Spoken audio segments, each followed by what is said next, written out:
All right, well, you guys know everybody that's up here. I'm going to start doing an introduction first. I brought Edgar up, Masonic, because I think we want to also talk about genetics and how important they are when it comes to making hash. So we'll start. Edgar's here, Masonic, of course. Collin Palmer with Vessel Life Company. Harry with Rosette Wellness. There's Quinn, we all know, Professor Q. Adam with Mission Hill Melts, of course. Mikey with MTS, and then Ras Kaya down on the end. So I think everybody got to see the video. Everyone saw the equipment, saw them make all that hash. Where the fuck is the hash? That's my question. No answers, right? All right, it's right here. Actually, the hash, I don't know if you guys got to see the hash, but it came out really good. So there's some up here, and you guys can smoke it if you want. Help yourself to this jar that my friend has. But anyhow, I think the first thing, my first question to everybody up here, and I think some people answered some questions in the actual video, but what was your favorite thing about the unit? What was like the first thing that you can kind of say that was like the best compliment you can give it? And then maybe we'll get into some of the things that you thought maybe it could be fixed on or brought better. So, all right. Collin, you can start instead of taking your fucking dab. There you go. Thanks, man. So when I use the unit, I think the easiest thing about this thing was that it's easy to load. It's easy to operate as a single operator, and I think that's the most important thing. You know how much work it is to move water around. So to be able to push a button and have all of that go back up or recirc out or go drain to waste, it improves your workflow. So A one-man team. Yeah, literally a one-man team. And that's, I used to have 3 other individuals around me, and I can run that by myself. And Chaz and I ran that together.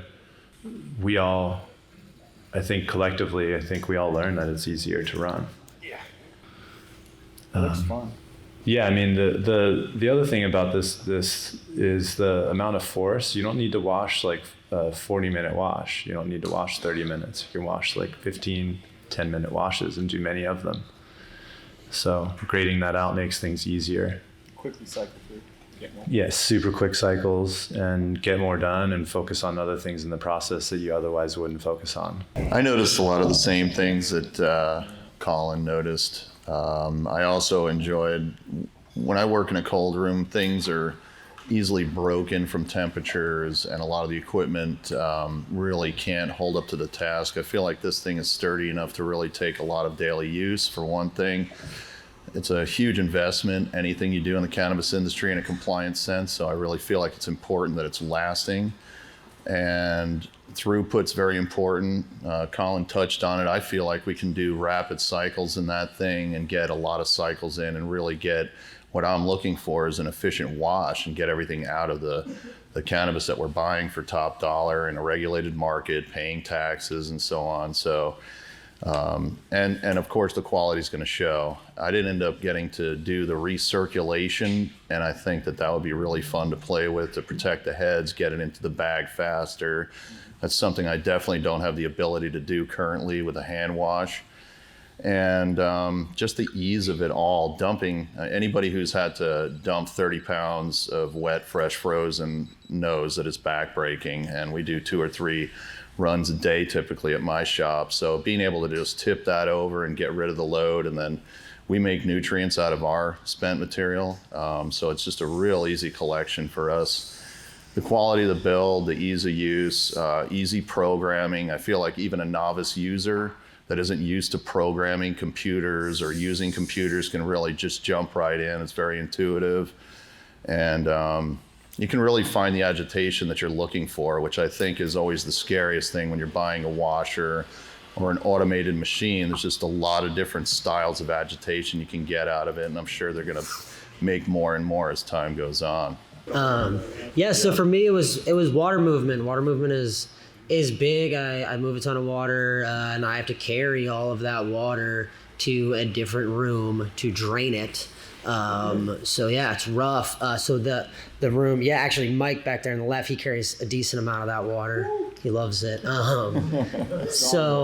Yeah, but it's not just removal. It's the machine has everything. It has an intake, it has a removal, it has a recirculation, and it has the sprayer built in, which is nice because I spent a ton of time basically keeping a entire trash can full of RO ice cubes, RO water, and RO ice in big blocks, and making sure it's damn near sub-zero.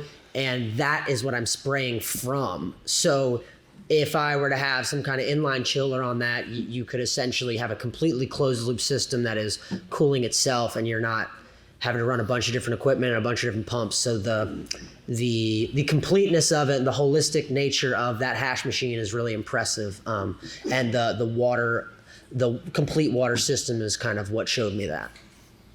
Yeah, so I was very curious to see how much capacity the machine could hold, to see if it could match what we do hand washing wise. And I was also excited to get to play with the customized settings, because I've never really used one of the newer washing machines. I've mainly stick to hand washing, so it was nice to see how easy it was to pick up. I mean, Quinn, myself, and Mikey played around with it for one wash, and I feel like after that we were pretty much knew how to get it to where we wanted to. We could all get different like strengths on the agitation, and Mikey kind of likes this soft swirl, and I like a little bit harder, and I think Q likes the softest, and we could all pretty much get exactly what we wanted from it. So I had a great time using it. So there were multiple things that I liked about it. It seemed like some of the first machines were just adaptations of bigger stainless steel Bubble Magics or blender machines or something like that. This one seemed like it was much more derived from a hash maker perspective. I like the tilt of the barrel. I really like the conical drain on the bottom. That's something that's lacking on some of these machines, is that they're draining out one side and there's still some stuff staying in the bottom, or that's just not draining well in general. Definitely would have liked to play around with the false bottom and the drain, so we could have run continuous. I think we could have gotten a little bit better quality out of it doing that. But it was really fun to play with, and the other thing that I liked about was how easy it was to run with one person. Especially they're going to be doing a little bit more optimizing to it, and I think after that's done, you're really going to see that thing be able to fly through washes. So if you're a lone dog, single soldier, wash master, you could still pull this thing off. So I showed up late in the evening, and everybody had already used the machine. And it was left actually with material in it and stuff. And at first I was kind of bummed. And then I was like, actually, this is a really good place to start, because I'm going to figure out what it takes to clean it. And I got it cleaned up really quick. And shout out to Brandon for helping out. And then I got up in the morning and started at 9 in the morning and did another 12,000 grams by noon. We had it all done and cleaned up pretty much. So the capacity on it is about 30% more than what I currently do at my facility, and I could do it with one person. I basically did it myself in the morning, and had a little help with the cleanup. So the control aspect of the agitation was great, and I did something a little bit different, I think, than everybody else. So we did 2 washes. That night we did it in bags. So we lifted up the paddle and then put in 2,000 grams in some ice cube sized bags and threw 4 of them in there. We could have fit 6, and it worked great. We actually took the screen out of the bottom, and there were some screws in there that didn't cause any harm. That's an easy fix, but it worked really well with bags for people to wash with bags. And then in the morning I did the 12,000 gram wash without any kind of bags, and it worked great. That's typically not how I do it, but that was good to know that it works both ways. So it sounds like it's a lot more efficient with one person running it, but then it also sounds like when it comes to that, you got to look at the price. What something like that cost. But luckily, hash is profitable in many regions. And there's the mail system, which makes it more profitable. So then we've covered everything that you guys like. And it sounds like, again, too, like the main thing that I'm hearing from what everyone's saying is that you can really be a lot more productive. If you're doing 30% more and you can do it by yourself, how many other people does it make you to do 30% less that you have to use? So it sounds like it really can up the game in terms of production, which is nice. Doesn't sound like it's hard to clean. Sounds like it's pretty easy. The one thing I hear about most machines is that you can't get everything out of them. The fact that this thing has a fulcrum and tips makes a lot of sense too. So let's talk about what you didn't like about it. And then after that, we'll talk about whether you'd get one and what it would take. So What didn't I like? What would I change? I'd change the operational screen to go around the corner, around that A-frame, so you could step up on the stairs and operate it from the stairs. And then if you want to, you could swing it back around. But I think other than that, I think, maybe another 55-gallon container next to it. I think that would be helpful just for overflow. Yeah. Different paddles that have larger surface area to help it kind of move more material. I noticed material getting kind of congregated towards the rod. But yeah, other than that, I think it's pretty solid. Most of the improvements that I would like to see would be for licensure, California compliance in terms of American UL listings, disconnects for the electrical side, just things that the building department and code enforcement like. Mention safety features. Then there could be some safety features, lockouts and screens also that are generally required from an OSHA standpoint, from a building department standpoint. Most of the things we didn't have to deal with when we're washing in our garage or a non-compliant space. But we'd probably have to have some peer review engineering to use it as is. The other thing that I personally would like is a higher pressure spray somehow, some kind of booster pump or something that would give us a lot higher pressure in there, along with what the professor was talking about, to condition the water so that it matches the temperature in the actual vessel, so that there's no differential there and no screwing up of the bags potentially. I think other than that, we'd have to use it more to figure it out, but most of my grievances come from compliance, which is a pain in my butt anyway, but very necessary in this stage of life. Awesome. So I know that they do offer another paddle option that's much more modular. And Hashtag was nice enough to show me that, and that looks like it would be more up my alley. I'd honestly just want both, just because I'm weird like that. But the more modular one looked really fun. Easier things to accomplish would be probably like some silicone sleevings on a lot of the knobs so they don't get so cold. So when you're unscrewing fittings and rescrewing fittings, I know that you want to be food grade compliant, and that's a slippery slope, but I think you could do that with sanitizing it after uses, and I would probably take that over getting my fingers so cold all the time.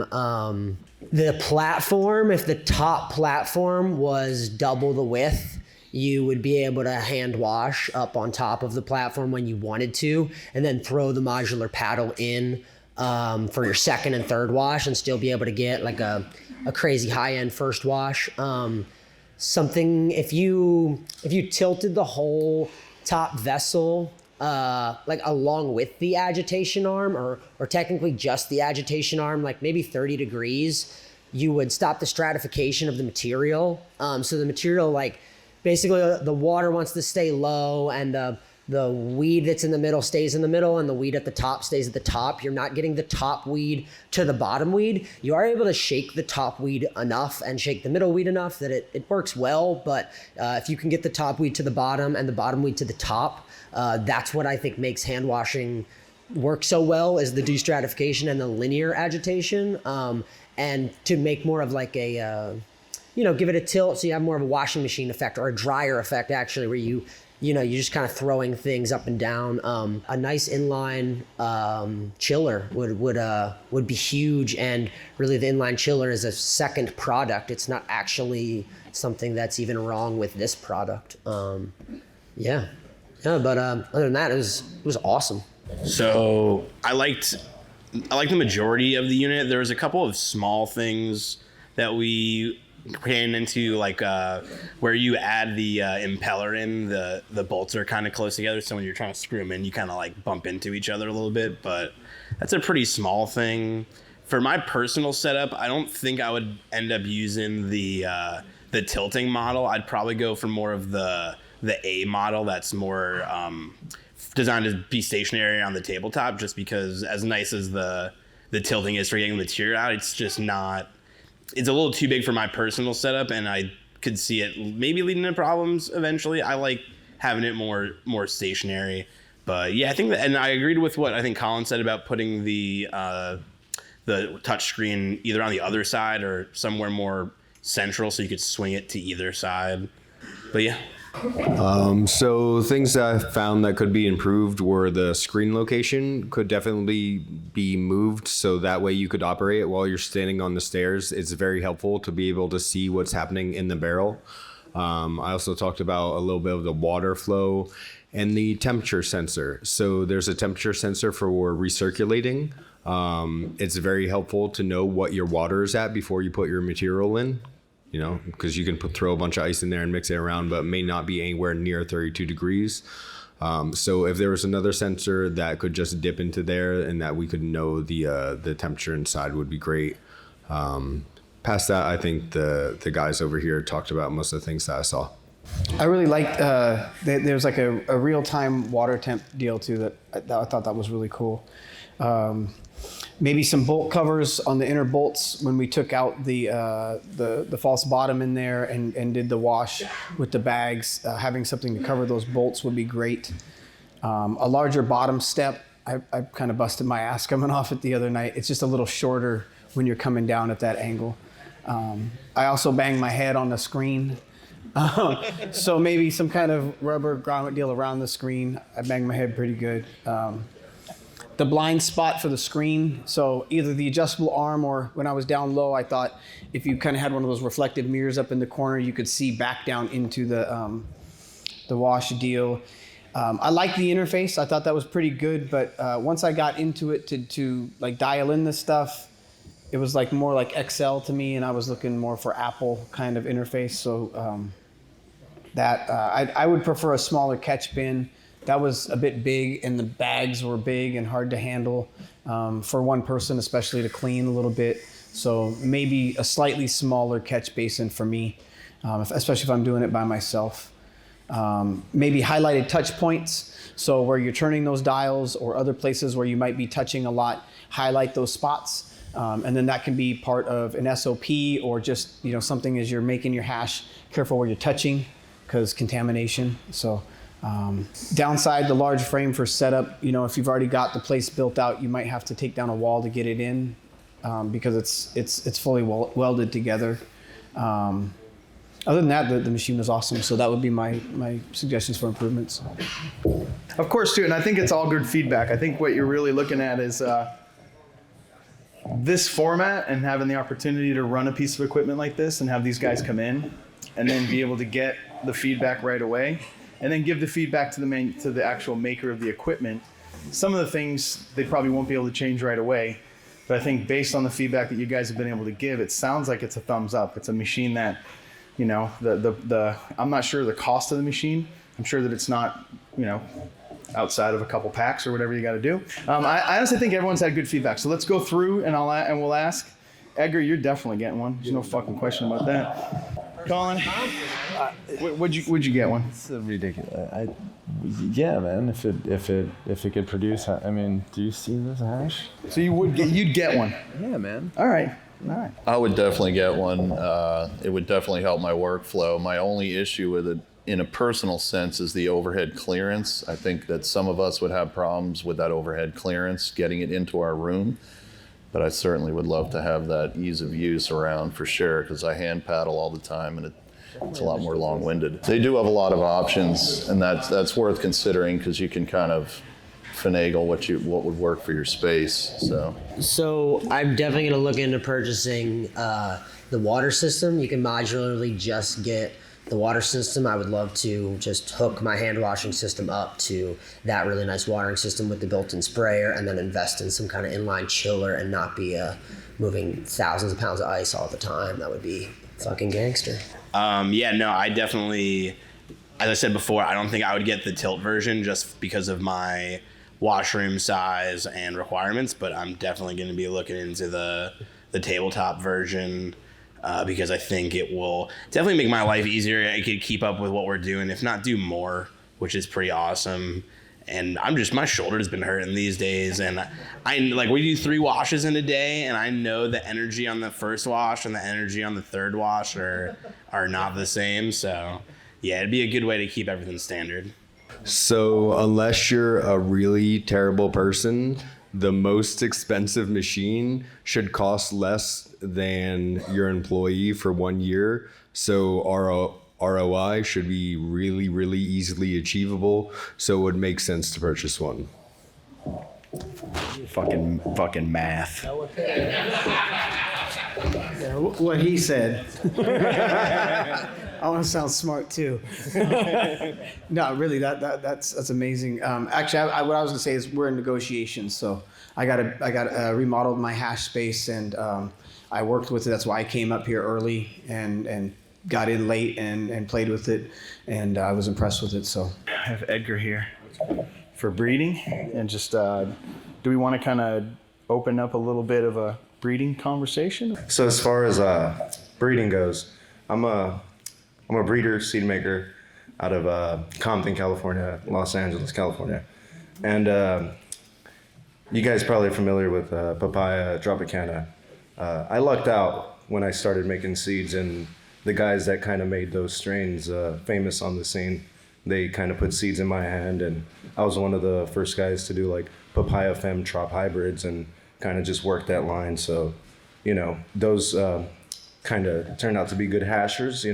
People kind of gravitated towards the Tropicana hybrids, and tons of strains have been made with those, and same thing with the papayas. So that's kind of how I fell into the realm of hash, and not only do I grow, but I smoke it too. So I'm my finger's on the pulse as far as what I like subjectively, which is what I think is cool. So I kind of just spread my vision, but I don't disregard all this stuff that isn't cool to me. I still kind of rock it. So, because you never know. So I kind of just don't leave any stone, unturned or whatever. So I just keep looking through everybody's gear, no matter what, and just having fun all in all. But yeah, any questions for me? I'm right here chilling. I got a question, Meg. Do you feel like all flavors are attainable with that desirable weak neck trait that we need, or do you think that some of those flavors need to be achieved through blending on the solventless side? We're gonna find out with time, I think. Some blends are kind of like, it's hard to do the same blend twice. Consistency is key when you're doing your blends, So if someone does find a blend that just kicks ass, I've yet to see like, oh, that's a blend, and it's kind of stamped and set in stone that that's always a blend. I've yet to have a hash that's like that. So till that day. What's up? I gave you some seeds while you grow. Right now, to keep it 100, tons of people give me seeds. So, and I have access, on the strength of you being here, I might grow them. Yeah. In the back. What's up? I was curious a little bit about the growing methods and So I practiced KNF around 2017, I want to say, when there wasn't too much info on Instagram. Is kind of where I found out. I found out through, I believe his name was KNF Farmer on Instagram. He's also a breeder, seed maker. I would look at him and be like, what the hell is this guy doing? All this wizardry, all these molds, and just weird stuff like that. And I kind of started with manure and Miracle Grow, graduated to General Hydroponics, and then to Fox Farm, and then to what's that brand called, Nectar for the Gods. And then I started building my own soil, and then I found out about KNF. So the KNF back in 2017, it was all just honing my craft, figuring out what tool works for me, kind of not having too many resources, and using minimal resources to make nutrients, to say the least. So I would just make tons of FPJs and FAAs and OHNs and all these acronyms to just refine my sword. And I don't use it today. I'm very I know what's up. You know, I know how to make all the things. I've applied them before. If I need to, I will. But right now, I'm very blessed to know some dope soil companies, and they just send me pallets to my house, and I do a top dress, and I give it water, and bada boom, bada bing. I don't need to go mince anything to feed this primo soil. The system, the goal is met. I don't do anything else. It just is. But I do recommend you go down the rabbit hole if you're growing for like flour and shit, you know? It all shows in the end. And it might for me too, but I'll do what I can right now, you know? Yeah. Time is a big thing, and I'm not gonna wake up at the crack of dawn mincing a bunch of comfrey and brown sugar. They got comfrey in Compton? I have comfrey in Compton, yes I do. Alrighty. So I felt like the importance of having Edgar up here is one of the things that in hash that's coming to the table, that's beginning to come to the table, is breeders. And it's hash breeders that are using progenitors that produce amazing resin. And that's why I think it was important to kind of have Edgar, to have the conversation here. If you've got great equipment, great makers, great farmers, because they're in the crowd too, the other part of it is actually having good genetics. The other part about this event that I like the most, I think personally, no one fucking asked me, but I think it is that it's community. And even when you're watching the video, you guys are all kind of coming together. The main, common factor is Jameson, but you guys all come together. You're putting the equipment to use. It's kind of a cool component. And then everyone gets to sesh. Scott, letting everyone come here and sesh is fucking awesome too. So big thank you.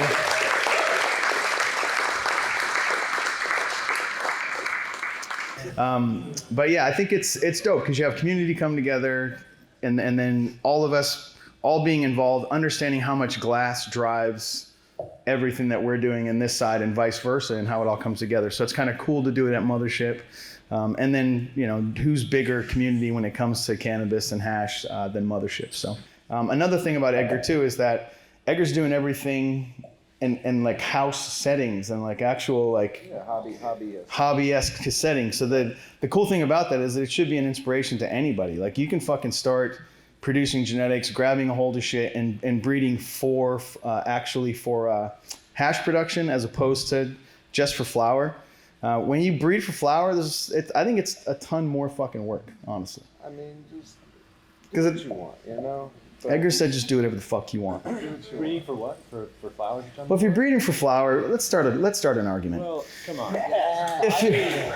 If you're breeding for flour, then you're selling to a larger audience, to a mass population of people.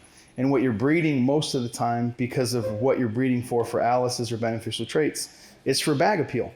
It's not for hash production. You can try to do both, and some guys do. They'll hit that mark because their flour happens to be fucking good for hash. But I think when you're breeding just for hash production, like Edgar said, you don't have to use like the craziest nutrients and all this other stuff as the breeder who's producing it, because you're trying to get a certain understanding of what you have. You can, but on a smaller scale, you don't have to, and you can still make great genetics. And it doesn't have to be where, I think if you're a flour guy and you're trying to make it, there's a lot more work that has to go in. And then the cool thing about hash breeders is you're getting to use other people's work. That's the coolest part about it, I think, is that you're using these bases. Fletcher might not like it. Other dudes might want to argue about it and fight, but it's not yours anyway, because you put it out there. I had an interesting conversation with Mojave Richard and Robert C. Clark on Friday morning, and we talked about genetic diversity today. And the biggest thing that we talked about was breeding for hash and resin versus breeding for bag appeal and effect profile. And I think they're both a long slog, though, depending on your ideology. There's people who popped 6 seeds and found the Holy Grail. There's people who popped 6 million seeds and found nothing. That's what's great. They both include throwing pollen. Totally. So, yeah, and I think to your point, there's a lot more sapphire out there than there is diamonds. From an early time of crossing things together, I would say that for me, the hardest part through the time of finding varietals that don't dump, the past 5 years, there's been an explosion of things that have been gotten easier. Really easy. Today, it's never been easier. So yeah, I mean, there's just so much genetic diversity. You guys, there's more people grow cannabis today than any other time on our timeline ever. So diversity is not a problem. So I was watching like, you know, you're on Instagram and there's always like some Joe Rogan skit or something, but there's this dude that was talking about books, and you don't need to like pick up a book and read the whole thing to know if it's good or not, right? And that's subjective as well, you know, different topics for different people. Same thing with strains, like you don't have to grow 1,000 strains. So skimming through seeds is another thing. Like you don't have to like do all these crazy pops to know if that strain's good or not, or for you, let alone. So that's another thing. I know there's a big propaganda about, you know, 100 seed pop, 1,000 seed pop. Nah, give me, you know, 600 seeds, you know, divided by 2 packs, even 1 pack, you know, per person, per breeder, and you get to see what's in those lines, and you could always revisit that and then go do a huge hunt amongst that. That's a good way to like get in tune with strains at a ground level, literally and figuratively. Yep. I think like the more that you do this, the more that people get together and do like clone swaps, as long as you're not giving that fucking virus to people and all that stuff. But how's it going? Have you on the front yet? I don't have that. You don't have that hop latent on your finger? Maybe once. So I've been breeding and making my own hash for over 15 years. And I think now is really a special time because you've got a lot more people looking through gear, popping seeds, washing different things. That's why you're seeing all these cool things bubble up. Every year I'm seeing more and more different flavors. So that's really cool. And through that 15 years, there's been different fads that came through. I mean, the BHO thing, you know, ran solventless hash like just almost off the map.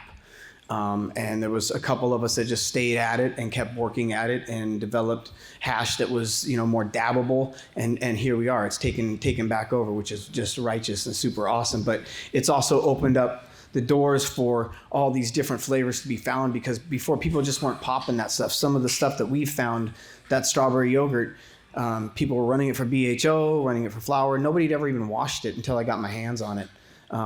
So it's kind of an exciting time for all of that stuff to be happening. And, you know, that's just, you know, kind of where I throw it in. And then Addison or Jameson had asked a question about breeding with the new breeding pools and whatnot. And I think about primary colors. Right there, you got like the primary colors, and then you can mix those, and then you can mix those. But pretty soon you kind of get this muddled color. You know, you need some of those primary colors. So if you can get back to some of those primary terps, and again, like I do not like running Landrace stuff, but when you can breed some of these hybridized stuff that we have to those Landrace, you can come up with I found some really amazing terps in those. So I would encourage, if you're breeding and stuff, I know you got access to some cool shit. Spend some time putting your cool, and that's also bringing in some new vital genetics into the gene pool, because if we get too far down where it's just polyhybrid cross with polyhybrid, it gets too muddled, you know, and there's no real distinction. So I would encourage you to bring that stuff into your breeding programs if you're into it. So I think there's value from a lot of the seed producers out there, you know, whether it's somebody who's working lines or doing back crosses, or, you know, just know what kind of seeds you're getting into, and you know, model that, you know, whatever your program is. So yeah. And that's how we got here, because we got here by finding a bag seed, putting that into something else, crossing that into something else. So nothing's really changed. It's just now there's more fucking access. You have the internet. Edgar's entire catalog's on there. I know yours probably. It's like, and now the DEA said that it's legal to sell cannabis seeds, which they fucked up at that point. So now it's like, there should be a store everywhere now. I'm surprised there's not more like storefronts, which is crazy. So I haven't tried everybody's seeds here, but I just wanted to give a brief experience, because Masonic and Taylor are here, Little Lake Valley. So previously when I grew out in the Bay Area, and we just grabbed cuts, right? It was, you could go to clubs on Thursdays, they had cuts there, we picked them up, we grew them. I never grew from seed. So when I started again, I did nothing but seed. Nothing stayed in rotation very long. I really wanted to learn how to select and what I was doing. So I went through a ton of different breeders. I didn't get to try any of your stuff yet. I'm excited for that Hamma. But I got to sort through a bunch of Mace's stuff. And one of the first things I hit was Strawberries and Cream Grease Monkey Wilson. I found one in there that the biomass is insane. It's pest resistant, mold resistant, and it's done at day 52. And almost every person that I've given it to hits 5% with it. Terps are great. So that was like a keeper. The best terp I've ever found in my life. I love grape, right? He's got a Pops Deuce. I sorted through that. I found one. If anybody here has had it, I'm very, very sorry. I did not get those terps here, but it's like the way I dislike Tangy, it stains your rig like that, but with grape. It's amazing. So I definitely recommend trying that. And then I only popped 1 pack of Taylor seeds, right? The Southern Hospitality. That was in like 170 seed hunt. I got 3 definitive keepers from the terp profile and 2 definitive keepers by the numbers. So out of 3 to 4 years of popping seeds, my 4 best strains, 2 Masonic, 2 Taylor. Stoked. Yeah, there's a reason why we wanted to have those guys here, but and there's many more, which is kind of cool too. So. Hey, so I've been looking at plants from seed for a while now, and something in the last like maybe year and a half, I started not seeing things as like, oh, that's a Dosido, or like, oh, that's a Tangy to sour diesel, but you actually start seeing like plant types. So you might see a sour type. It doesn't mean that it's sour. It doesn't even mean that there's sour in it, but you might start seeing a sour type. You can't be too idealistic when it comes to cannabis because it's fucking cannabis. And you're going to be thinking about this day when we sat here when it wasn't organized, and you could name a strain mayonnaise and no one would fucking care. But you move forward, it's going to change. So we're in a good place. That's my point. This is like, let's just celebrate right now because we're fucking here. This moment is like the good place. Like this is history in the making. So this is where it's at. Anyway. All right. I want to get high now. I need my 93rd dab. All right, so we'll wrap it up, I guess, for this part. And yeah, Jameson, you're like the guy, man. I'm just fucking. Thank you, everybody. Thanks, everybody, for the panel. Thank all these guys, too. Thank you guys all for being up here. Edgar, Collin, all you guys. Thank you for bringing your talents to the table. Thank you for the sandwiches and all the information. And then just bother these guys as much as you want. All their hash is yours. Smoke whatever you want. So, there you go. He's paying for it. Scott's paying. Yo, give it up for everyone, guys.